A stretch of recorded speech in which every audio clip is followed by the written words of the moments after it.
બીજી અમારી પાસે i20 ગાડી છે. અત્યારે i20 ગાડીની અંદર કસ્ટમરને હેડલાઇટની પ્રકાશ મળતો નથી. જેમ એઝ યુઝ્યુઅલ મેં તમને બધા વિડીયોમાં કીધું છે કે જે કંપનીના બલ્બ્સ આવે છે, જે સાદા બલ્બ હોય છે, જે 55 વોટ આઉટપુટ આપતા હોય છે, બટ એનું રિઝલ્ટ આવતું નથી. 20 થી 25 ફૂટ મેક્સિમમ તમને રિઝલ્ટ મળતું હોય છે. તો હવે આ કેસમાં તમે શું કરી શકો છો? તો આ કેસમાં અમારી પાસે પ્રોડક્ટ છે જેનોમ બ્રાન્ડની, જેના વોટેજ છે 180 વોટ પર પીસ, 90 વોટ આરએમએસ 90 વોટ છે. પ્લસ તમારે સ્ટેબલની વાત કરું તો 75 વોટ સ્ટેબલ રહેશે.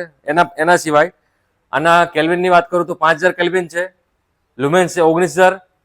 તો હવે આ ગાડીની અંદર અમે ઇન્સ્ટોલ કરીએ છીએ. પ્લસ હવે તમને દેખાડીશું આ ગાડીની અંદર બિફોર જેટલો પ્રકાશ પડતો હતો એ બી તમને હું રિઝલ્ટ દેખાડીશ.